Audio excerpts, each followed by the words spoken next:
So dear students, in last lecture we have seen about the Huygens theory and wavefronts, types of wavefronts and basically the construction of wavefronts. ठीक है, spherical wavefront and plane wavefront. So ये सारी चीज़ें हम लोग last lecture में देख चुके हैं. Now here we have to discuss the laws of reflection of light.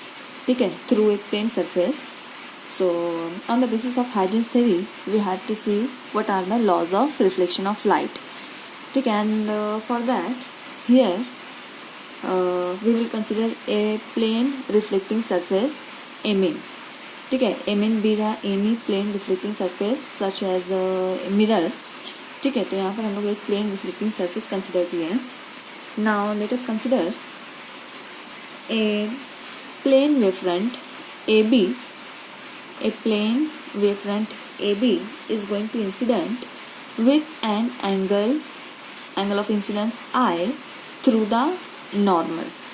ठीक है, देखो हम लोगों ने क्या कंसिडर किया है, प्लेन वेवफ्रंट कंसिडर कर रहे हैं, plane wavefront AB which is perpendicular to the plane of paper. देखो अभी प्लेन हमारा कुछ इस तरीके से है और ये जो वेवफ्रंट है वो कुछ इस तरीके से है, मतलब इसके ऊपर क्या है, ये परपेंडिकुलर है. So the wavefront is perpendicular to this plane of paper.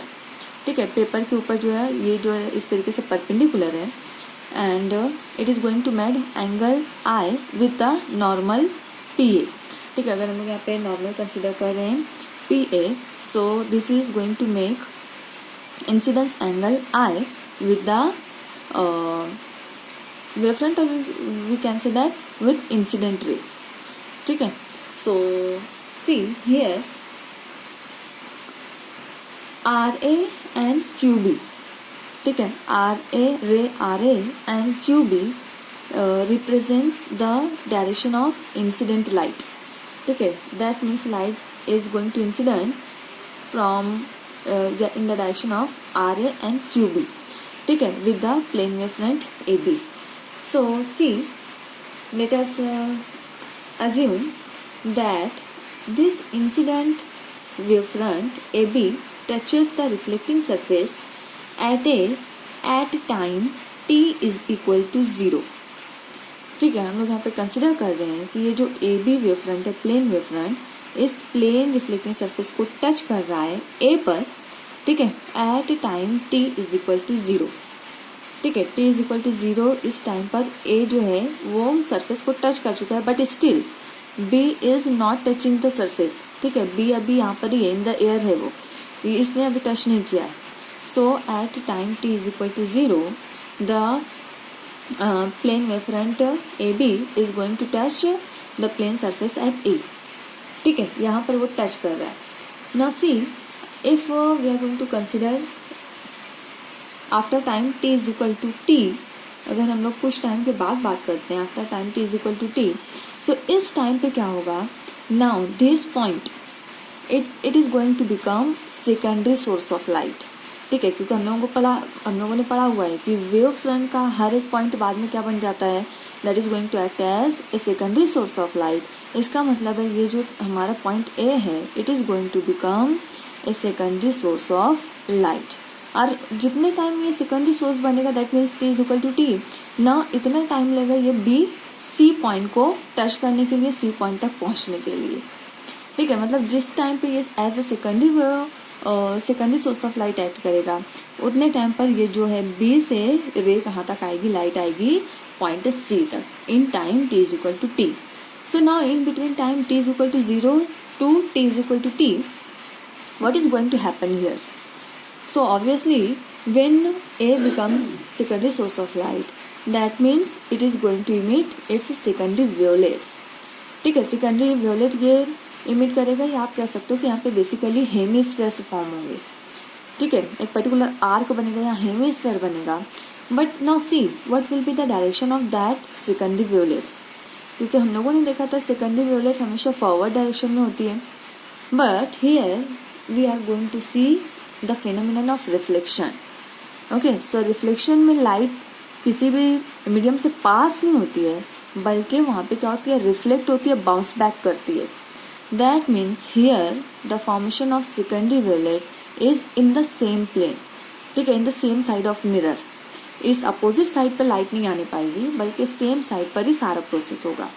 ठीक है, सो ये जो A है, now it is going to become secondary source of light and it basically begins to emit secondary wavelets and basically यहाँ पर हम लोग क्या बना लेते हैं, इस तरीके से हेमिस्फीयर कुछ इस तरीके से फॉर्म होगा। एंड इन दैट टाइम ये जो B है वो C तक रीच करेगा और यहाँ पर कुछ इस तरीके से अपना हेमिस्फीयर प्रिपेयर करता है। ठीक है, सो नाउ ये तो इस तरीके से हम लोगों ने यहाँ पे कंस्ट्रक्शन कर रहे हैं, बेसिकली कुछ एक्सटेंशन यहाँ तक C तक का कर लेते हैं। एंड नाउ C, अब यहाँ पर हम लोग एक टेंजेंट भी ड्रॉ कर सकते हैं। ठीक है, एंड ये जो डिस्टेंस कवर कर रहा है पार्टिकल, ये जो वेवलेट्स सेकेंडरी वेवलेट्स यहाँ से इमिट हुए हैं, उनका डिस्टेंस कितना रहेगा, डिस्टेंस कह सकते हैं या इसी को हम लोग कह सकते हैं रेडियस ऑफ दिस हेमिस्फीयर। ठीक है, so this is equal to V into T. Basically V भी the velocity of the light and T भी द टाइम इंटरवल। ठीक है, कितने टाइम पर वेवलेट्स यहाँ तक पहुंचेगी। सो ये जो डिस्टेंस हुआ हम लोगों का, this is equal to VT। ठीक है, सो ये T टाइम ले रहे हैं यहाँ तक जाने के लिए। सेम पार्ट तो यहाँ पर भी हो रहा है ना, B से C तक आने के लिए लाइट उतना ही टाइम लेगा। दैट मीन्स B से C तक का ये डिस्टेंस भी हमारा कितना है, that is also equal to VT। Okay, so remember this, ये डिस्टेंस भी हमारा VT के बराबर होगा, ये डिस्टेंस भी हमारा कैसा रहेगा, VT के बराबर। And this basically E shows the direction of reflected rays. ठीक है, ये जो रहेगा हम लोगों का, basically this is the reflected ray और the plane EC is nothing but it is the reflected wave front. ठीक है, ये जो EC यहाँ पे ये जो प्लेन हम लोगों का, ये बेसिकली क्या बता रहे हैं, रिफ्लेक्टेड वेव फ्रंट। ठीक है, it is representing the reflected wave front. और यहाँ पर AB जो है ये हमारा कौन सा है, इंसिडेंट वेव फ्रंट है। ठीक है, AB is incident wave front. So ना यहाँ पे देखो, हम लोगों ने कंस्ट्रक्शन करने के बाद अगर आप इस फिगर को देखो तो फिगर से देखो हम लोग क्या क्या कंक्लूड कर सकते हैं फ्रॉम दिस फिगर। ठीक है, सबसे पहले तो हम लोग यहाँ पे बता सकते हैं इस फिगर के जरिए दैट AE, ठीक है, ये जो डिस्टेंस हम लोग यहाँ से ले रहे हैं AE, this is equal to BC। ठीक है, जितने टाइम तक ये लाइट जो है तो A से E तक गई थी, सेम टाइम पे लाइट B से C तक आई थी। ठीक है, मतलब टाइम दोनों के लिए सेम था, वेलोसिटी भी सेम है, सो ऑब्वियसली ये डिस्टेंस सेम हुआ। तो हम लोग यहाँ पे बता सकते हैं AE is equal to BC and it is nothing but it is equal to VT। ठीक है, it is equal to VT। अब यहाँ पे अगर आप फिगर में देखो, so here there are two triangles. One is this triangle ABC and another one is triangle AEC. ठीक है, दो ट्रायंगल्स यहाँ पे बन रहे हैं and both triangles are right angle triangle. दोनों भी ट्रायंगल यहाँ पे कैसे हमारे राइट एंगल ट्रायंगल है। सी, इससे पहले हम लोगों ने देखा हुआ है that light is propagating perpendicular to the wave front. ठीक है, propagation of light is perpendicular to the wave front. तो अब देखो, अगर ये प्रोपगेशन ऑफ लाइट है, ये वेव फ्रंट है, तो ये एक दूसरे पर कैसे होंगे, they are going to be perpendicular to each other. Same here भी। ठीक है, ये जो हम लोगों का रिफ्लेक्टेड वेव फ्रंट है और ये इसका light of propagation, so these two are to be perpendicular to each other. ठीक है, so that means the triangle ABC and AEC both are right angle triangle. ठीक है, देखो यहाँ पर हम लोग सेपरेटली इसको ड्रॉ भी कर सकते हैं। ये कुछ इस तरीके से हम लोग इसको ड्रॉ कर लेते हैं। This is triangle ABC, okay, right angle triangle. और ये जो BC डिस्टेंस है this is equal to VT और दूसरे वाला ट्रायंगल यहाँ पे मैं इस तरीके से ड्रॉ कर रही हूँ लाइक दिस। ये रहेगा AC और ये पॉइंट है E। ठीक है, and AE this is equal to VT and this is basically right angle triangle। ठीक है, C। अब यहाँ पे देखो हम लोग ये वाला एंगल जो हमारा A that is equal to I and C is equal to कितना है, R है। ठीक है, आप यहाँ पे ले लो, यहाँ पे कोई फर्क नहीं पड़ेगा, R and this is I। ठीक है, अच्छा, अभी एंगल की बात कर लेते हैं। एंगल यहाँ पे हम लोगों ने देखो कंसिडर कैसे किया हुआ है angle. So see, this is R A with the incident ray and PA with the normal. So we have seen earlier that the angle between incident ray and normal is nothing but angle of incidence. So ये इतना जो रहेगा हमारा RAP, angle RAP is nothing but incident angle I. ठीक है, ये I रहेगा हम लोगों का। अब दूसरा पॉइंट हम लोग देखते हैं। यहाँ पे अगर हम लोग यहाँ पे ये इतना पूरा कंसिडर कर रहे हैं, ठीक है, ये जो हमारी इंसिडेंट लाइट है और ये वेव फ्रंट है, ये दोनों एक दूसरे पर कैसे हैं, perpendicular. These are perpendicular to each other. इसका मतलब है ये पूरा एंगल हम लोगों का कितना रहेगा, दिस होल इज 90 में से अगर इतना आई है तो ये इतना बचा हुआ एंगल कितना होगा, दिस इज ऑब्वियसली 90 माइनस आई। ये इतना एंगल हम लोगों का रहेगा 90 माइनस आई। ठीक है, अब अगर देखो इतना 90 माइनस आई है तो ये PA और ये जो हमारा प्लेन रिफ्लेक्टिंग प्लेन है ये भी तो 90 डिग्री है ना। सो अगर ये इतना 90 माइनस आई है तो ऑब्वियसली ये कितना हुआ हम लोगों का, this is equal to angle I.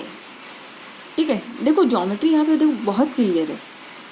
Incident ray और नॉर्मल के बीच का एंगल इंसिडेंट एंगल होता है आई। ठीक है, उसके बाद अगर हम लोग देख रहे हैं ये वेव इंसिडेंट रे और वेव फ्रंट ये दोनों दूसरे पर परपेंडिकुलर होते हैं, मतलब 90 डिग्री।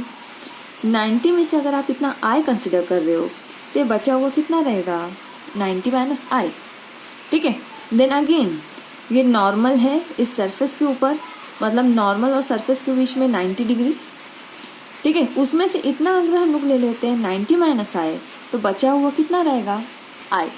तो मतलब ये जो हमारा एंगल BAC है that is nothing but it is equal to i. ठीक है, देखो इसलिए हम लोगों ने यहाँ पर आई लिया हुआ है। सेम ऐसे ही देखो यहाँ पे भी रहेगा। In this case if we are saying that this CF is reflected ray. ठीक है, अगर हम लोग इसको मानते हैं कि ये रिफ्लेक्टेड रे है and if this is the normal, ठीक है, ये अगर हम लोगों का नॉर्मल है, so the angle between normal and reflected ray is nothing but angle of reflection R। ठीक है, तो ये हम लोगों का R रहेगा, एंगल ऑफ रिफ्लेक्शन रहेगा। ठीक है, अब देखो ये हमारा रिफ्लेक्टेड वेव फ्रंट और ये रिफ्लेक्टेड रे, मतलब ये दोनों एक दूसरे पर कैसे हैं, 90 डिग्री पे। अगर ये इतना R है तो ये बचा हुआ कितना रहेगा, so it is nothing but it is 90 minus R। इसकी वैल्यू रहेगी हमारी 90 माइनस आर। अब ये देखो ये नॉर्मल, ये प्लेन सरफेस, ठीक है, मतलब ये पूरा एंगल 90।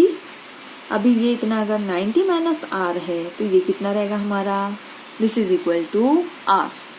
तो इस तरीके से हम लोग ये बता रहे हैं कि angle ECA is equal to r, similarly BAC is equal to i. ठीक है ना, कैसे आ रहा है, ये ज्योमेट्री से ही हम लोग उसको निकाल रहे हैं। ठीक है, तो ये इतना आपको करते हुए आना चाहिए और आपको समझ में आना चाहिए कि हम लोगों ने एंगल लिया कैसे। Now see from this geometry A is equal to BC is equal to VT। ठीक है, डिस्टेंस इसके बराबर आ रहा है। सो अब इस ट्रायंगल को अगर हम लोग यहाँ पे गौर से देखते हैं, इसको ऑब्जर्व करते हैं, so these two triangles are having common hypotenuse. ठीक है, राइट एंगल पहले तो 90 डिग्री है, राइट एंगल ट्रायंगल्स हैं एंड दोनों का जो हाइपो है हाइपोटेनस वो कॉमन है। ठीक है, मीन्स कॉमन हाइपोटेनस है and one side is equal. ठीक है, दोनों का देखो AE साइड और BC साइड दोनों की जो वैल्यू है that is equal to VT। So here एक तो hypotenuse is common into both triangles. ठीक है, 90 degree triangle, right angle triangle and one side is equal, that means these two triangles are congruent to each other। ठीक है, ये दोनों triangles कैसे रहेंगे, एक दूसरे के कॉन्ग्रुएंट रहेंगे। अगर कॉन्ग्रुएंट है तो हम लोग ये बता सकते हैं कि ये जो इक्वल साइड है उसके अपोजिट के एंगल्स भी इक्वल होते हैं। ठीक है, we can proof here that from this figure the triangle BAC is equal to triangle ACE. ठीक है. So from this figure, as these two triangles are congruent to each other, so here we can show that angle BAC is equal to angle ACE. ठीक है, क्योंकि opposite side जो equal sides होती है उसके opposite के angles एक दूसरे के इक्वल होते हैं. ठीक है, ट्रायंगल्स अगर कॉन्ग्रुएंट होते हैं तो. सो हम लोगों के ये वाला एंगल BAC और एंगल ACE ये दोनों एक दूसरे के इक्वल हुए. But here angle BAC is equal to I.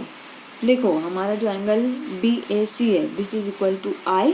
ठीक है, इसकी वैल्यू I के बराबर है. So that means therefore if angle BAC is equal to angle ACE and both are equal to I. ठीक है, एंगल ऑफ इंसिडेंस के बराबर है. Get as equation 1. हम लोग इसको इक्वेशन नंबर 1 बोलते हैं. ठीक है, अब देखो यहाँ पे हम लोग इस फिगर में देखते हैं. इस वाली फिगर में वापस से आते हैं. If it is normal PA, if it is normal and C AE ray AE is reflected ray. ये क्या है? ये रिफ्लेक्टेड रे है. And we know that angle between normal and reflected ray is equal to angle of reflection. ठीक है, मतलब ये वाला एंगल हमारा कितना रहेगा? R रहेगा. सो फ्रॉम दी ज्योमेट्री हम लोग बता सकते हैं that angle PAE is equal to R. ठीक है, PAE. क्यों R क्यों है? क्योंकि ये एंगल है, angle between normal and reflected ray. That's why it is equal to R. ठीक है, now see from the construction we show that angle ACE. ठीक है, ACE ये जो एंगल है this is ACE, this is also equal to R. If both two angles are equal to R, so we can say that angle PAE is equal to angle ACE. These two equal to R and view it as equation number 2.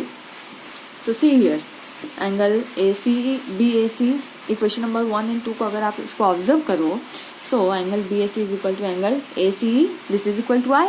But here angle PAE is equal to angle ACE is equal to R. So from equation number 1 and equation number 2 देखो ये दोनों terms अगर हम लोग देखें दोनों एक दूसरे के इक्वल है. That means ultimately angle I and R these are going to be equal to each other. That means I is equal to R. And what is I? Angle of incidence. What is R? Angle of reflection. So I is equal to R. That means angle of incidence is equal to angle of reflection in case of reflection of light from the plane reflecting surface. This is nothing but this is first law of reflection of light. ठीक है, यही हमारा first law है reflection का. ठीक है, law of reflection, one of the laws of reflection.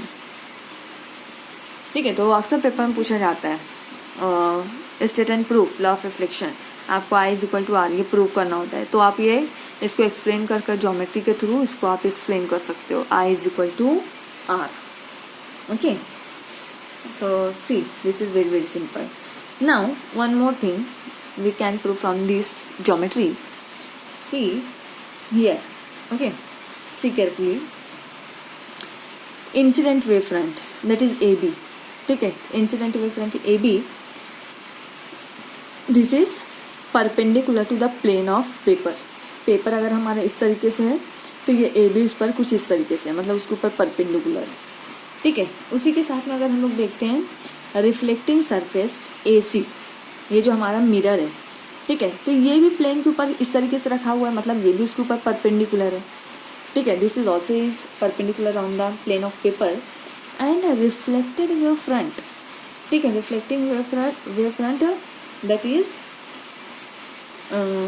ये यहाँ से जो हम लोगों का CE है. ठीक है, CE ये reflected wave front this is also perpendicular to the plane of paper. मतलब ये तीनों भी प्लेन ऑफ पेपर पे परपेंडिकुलर है. नाउ सी अब आप लोग आगे देखो इंसिडेंट रे, ये जो हमारी incident ray that is RA and QB, this is perpendicular to the plane wave front, plane incident wave front AB के ऊपर ये परपेंडिकुलर है, ठीक है। दूसरा जो हमारा नॉर्मल है, normal P, this is perpendicular to this plane reflecting surface MN, इसके ऊपर ये परपेंडिकुलर है। एंड द रिफ्लेक्टेड रेज, ये E और F जो रिफ्लेक्टेड रेज है, these are perpendicular on CE, reflected wave front पर ये परपेंडिकुलर है। अगर ये दोनों अल्टीमेटली एक दूसरे पर सारे परपेंडिकुलर है तो हम लोग यहाँ से बता सकते हैं that incident ray, we can say that incident ray, okay, and reflected ray and normal lies in same plane, ठीक है। from this geometry we can say that incident ray, ठीक है, this is incident ray, reflected ray and this normal lies in same plane, ये तीनों की तीनों कैसे हैं, एक प्लेन में सेम प्लेन में लाई कर रहे हैं, ठीक है। तो this is the another law of reflection, second law of reflection we can say that. So remember first I is equal to R और दूसरा क्या है, incident ray, reflected ray and normal are lying in the same plane. और ये तो हम लोगों ने चैप्टर के स्टार्ट में देखा था, ठीक है, रिवीजन के टाइम पर मैंने आपको ये बताया था। एंड ये यहाँ पर वापस हम लोगों ने इसको with help of Huygens theory को प्रूव भी किया है। So this is called as law of reflection, okay, remember this.